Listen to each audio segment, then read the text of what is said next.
Hello, কে? ছেলেদের কণ্ঠ।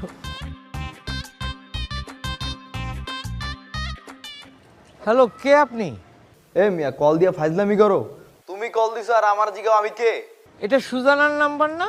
হ্যাঁ, এটা সুজানার নাম্বার। এখন আপনি সুজানার কি হন? আমি সুজানার আব্বা লাগি। সরি আঙ্কেল, আমি বুঝতে পারিনি। একটু কি সুজানাকে দেওয়া যাবে ফোনটা? সুজানাকে কেন দরকার?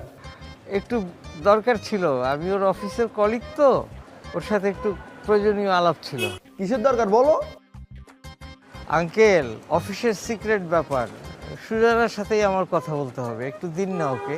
ঠিক আছে বাবা, আমি আগে সুজানার মায়ের বিয়া করে লই, তারপরে তুমি সুজানার লগে কথা কইও। এখন তুমি সুজানার ওয়াও ওয়াও ডাক শোনো। এই, কে আপনি? Wow wow wow wow. ওই শয়তানের বাচ্চা শয়তান, আমার লগে ফাইজলামি করস?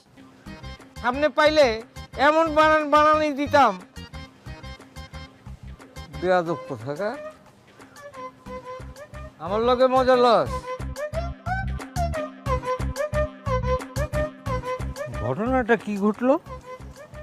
সুজানা তো নিজের হাতে নাম্বারটা লিখলো, তাহলে এইটা কি সুজানার বয়ফ্রেন্ডের নাম্বার? আরে না, এত মিষ্টি একটা মেয়ের এরকম অসভ্য বয়ফ্রেন্ড থাকতেই পারে না।